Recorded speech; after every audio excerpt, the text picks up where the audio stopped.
Halo, apa kabar pemirsa? Kembali lagi bersama saya Rindy Lauli.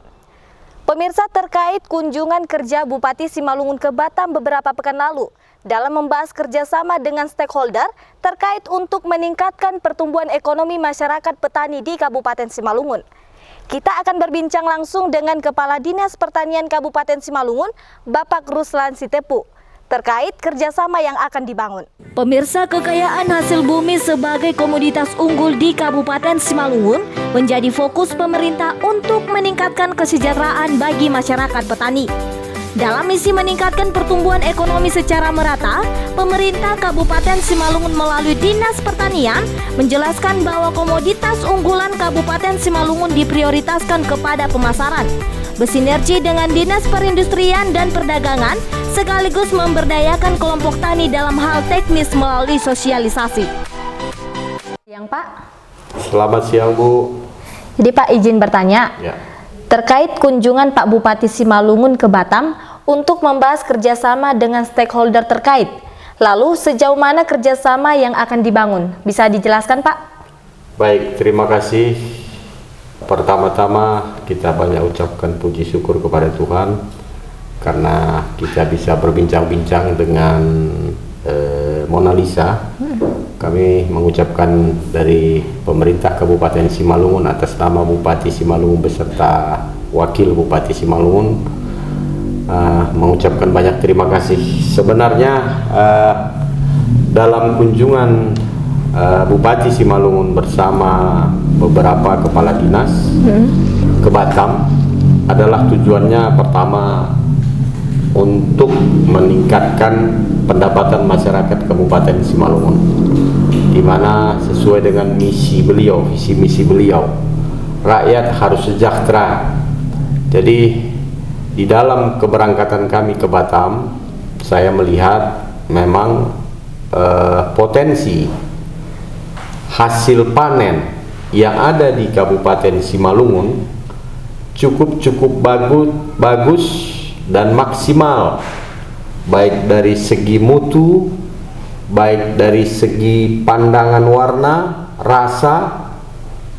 Ini merupakan satu komoditi yang termasuk, kalau kita bandingkan dengan daerah lain, termasuk unggul lah kita katakan di Simalungun. Makanya dari kunjungan yang ke sana ini, Bapak Bupati Simalungun membuat suatu kerjasama bagaimana sebenarnya untuk pemasaran hasil panen, khususnya hortia yang kita lihat di daerah Simalungun, ada cabai, ada jeruk. Itu merupakan suatu komoditi yang dibutuhkan juga di daerah Batam. Jadi pada dasarnya Wali Kota Batam sangat tertarik bagaimana untuk menjalin kerjasama ini. Artinya di sini lebih kepada pemasaran begitu ya Pak? Untuk Iya. meningkatkan pendapatan, Dinas Pertanian juga berkolaborasi untuk pemasarannya. Lalu bagaimana kerjasama dengan Dinas Perdagangan dan Perindustrian? Ya, tentunya kalau di OPD ini kan ada membidangi. Kalau seperti kami adalah merupakan penghasil dari produk apa yang mau dipasarkan. Dalam menangani pemasaran ini kan Disperindak yang kebetulan pada saat itu juga ikut ke Batam. Nah, saya sebagai Kepala Dinas Pertanian merasa prihatin melihat kadang-kadang hasil panen itu tidak ada harga, bahkan kadang-kadang biaya operasional pun kadang-kadang tidak bisa pulang dari hasil penjualan yang dilakukan petani. Ya tentu di sini banyak, kalau kami, ya saya bukan penganalisa pasar ya, tapi setidaknya ada pedagang pengumpul, ada pedagang perantara. Kalau seandainya mungkin dari pemerintah Kabupaten Simalungun bisa memfasilitasi supaya artinya mempersingkat mata rantai perdagangan ini, tentu harga ini bisa lebih ditingkatkan di lokasi petani. Dia tidak pakai pengumpul. Misalkan dari perindustrian perdagangan membuat suatu pemasaran yang langsung dijemput ke petani, karena sudah ada kerjasama yang kita lakukan misalkan di daerah Batam, tentu ini akan mengurangi biaya operasional. Nah, itu sebenarnya. Jadi ya saya juga sangat mengharap kepada Perindak, Dinas Perindak, supaya bisa memfasilitasi kalau soal lokasi hasil bumi yang akan mau dibawa, saya siap untuk menunjukkan di daerah Kabupaten Simalungun ini di setiap kecamatannya. Setiap kecamatan. Ya. Lalu Pak, mungkin ada kira-kira kendala dari segi pengeksporan hasil bumi begitu Pak? Kira-kira ada kendala? Ya, tahulah kita ya, kalau di dalam sistem ekonomi membeli sekecil-kecilnya, menjual sebesar-besarnya. Tentu apabila kita juga tinjau ke lapangan yang berlokasi hasil bumi itu di Simalungun, bagaimana ini biaya ini terendah dan juga bisa dipasarkan di sana dengan pembeli yang di sana juga mereka minta rendah juga kan ya. Di sini yang perlu kira-kira menyeimbangkan prinsip ekonomi seperti ya. Nah, jadi bagaimana kira-kira strategi untuk menyeimbangkan prinsip ekonomi yang demikian Pak? Ya, sepertinya strategi ini harus memang ada yang ditunjuk oleh Bupati Simalungun atau berbentuk koperasi yang memang memfasilitasi untuk membeli bahan-bahan yang di Simalungun ini. Karena kalau dari anggaran Pemda jelas ini tidak ada, tidak sanggup untuk membeli hasil panen daripada jeruk tadi, cabai tadi, tidak mungkin. Kalau misalkan sebagai saran Bupati Simalungun bisa menciptakan, karena saya dengar juga ada koperasi Marharon Bolon ya, siapa tahu untuk pengembangan mereka juga bisa difasilitasi dalam hal ini, Bu. Oh, seperti itu Pak.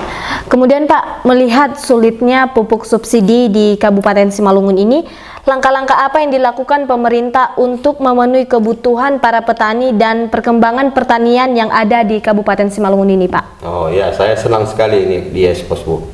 Karena ini tanpa daripada bantuan media dengan LSM, wartawan, pupuk di Simalungun tidak akan bisa maksimal bagaimana untuk mendapatkan pupuk subsidi. Jadi saya sangat tertarik sekali kalau apabila LSM, media, surat kabar ikut memfasilitasi di mana kekurangan-kekurangan daripada pupuk subsidi ini. Dari RDKK, rencana dasar kebutuhan kelompok yang kita ajukan sebelum tahun berjalan, berapa memang yang dibutuhkan oleh Kabupaten Simalungun, baik dari urea, baik dari NPK, baik dari Poska, itu tidak akan maksimal yang disalurkan oleh pusat itu ke kita. Misalnya kita katakanlah 100 kilo untuk urea seluruh Kabupaten Simalungun, paling nanti terrealisasi hanya 40 kilo kuota yang kita terima. Yang bisa sanggup pemerintah untuk mensubsidi tadi hanya 40-an. Yang 40 inilah yang kebutuhan tadi 100, inilah yang kita bagi secara merata di seluruh Kabupaten Simalungun. Nah, jadi bagaimana mengurangi kecurangan-kecurangan yang mungkin dalam peredaran ini? Ya, kita harus sama-sama mengawasi. Yang saya mohon juga, saya minta juga supaya kelompok tani juga aktif, bisa tahu dia berapa sebenarnya kebutuhan kelompok itu, bisa tahu dia berapa jatah yang didapatnya, dan supaya lebih efisien lagi, lebih tercapai pupuk subsidi itu kepada sasaran, agar kelompok tani ini mempunyai simpanan. Begitu pupuk datang di kios, penyaluran dari distributor, penyaluran dari produsen distributor ke kios. Apabila pupuk sebelum sampai di kios, hendaknya petani ini sudah bawa uang.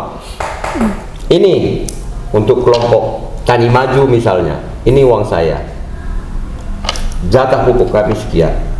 Dibayar dulu ke kios itu. Nanti soal bagaimana orang ini pembayarnya, di kelompok lah mereka ini berunding. Dan harapan saya satu lagi, supaya seluruh petani masyarakat Kabupaten Simalungun supaya lebih cepat menebus pupuk-pupuk ini agar kita bisa memohonkan untuk penambahan subsidi, karena ukuran dari diambil provinsi ataupun pusat untuk penambahan kuota pupuk, untuk penambahan sesuai dengan yang sudah ditetapkan sama kita, tapi masih bisa kita tambah, tergantung serapan kita, bagaimana kita belanja itu. Kalau serapannya nanti udah 80% misalnya dari seluruh kuota yang diberikan kepada kita, kita sudah bisa memohon untuk menambah.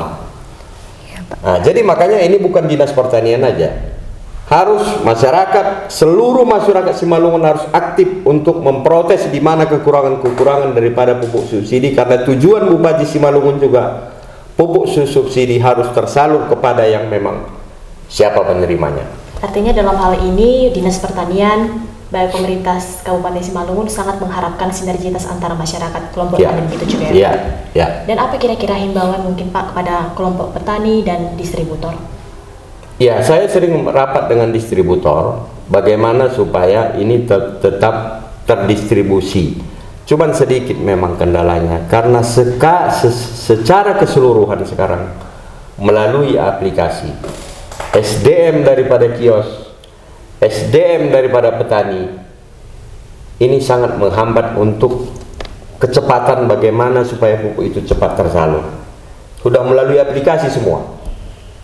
Apabila satu kelompok dia belum selesai, kelompok yang lain pun belum bisa mendapat. Makanya ini harus sejalan. Harus diselesaikan administrasi secara aplikasi, diupload, oke, udah bayar. Begitu dia, Bu. Makanya ya perlu memang Dinas Pertanian membuat satu sosialisasi kepada masyarakat. Kadang-kadang masyarakat ini ya mana pupukku, ternyata minta KTP-nya aja, minta NIK-nya aja kita payah kadang-kadang. Terkendala di bagian administrasi seperti itu ya Pak? Ya, sesuai dengan tuntutan zaman aplikasi yang sekarang. Salah satunya ya melalui sosialisasi ya, baik dari kita media-media ya, kita publikasikanlah bahwa kita memang harus belajar.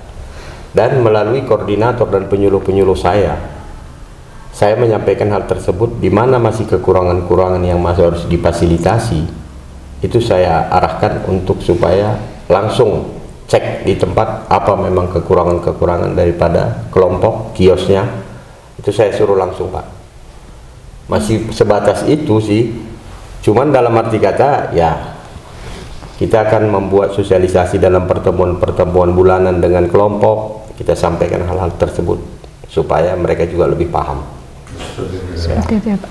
Ya, kami sudah banyak berkoordinasi dengan Kepala Dinas Perindak, itu Pak Leo. Dalam waktu dekat kami akan ke lapangan. Artinya saya sebagai Kepala Dinas Pertanian menunjukkan di mana lokasi memang produk yang memang akan dikirim ke Batam itu. Cuman sebagai informasi dari hasil diskusi melalui telepon, ya mereka sedang menjajaki memang bagaimana sebenarnya harga di Batam, bagaimana sebenarnya harga di Kabupaten Simalungun di tingkat petani. Beliau sudah saya berikan gambaran-gambaran harga, berapa hari ini cabai, berapa hari ini jeruk, berapa hari ini buncis, berapa hari ini kol, berapa hari ini kentang. Udah kami memang artinya secara ponsel memang saya udah komunikasi dengan beliau.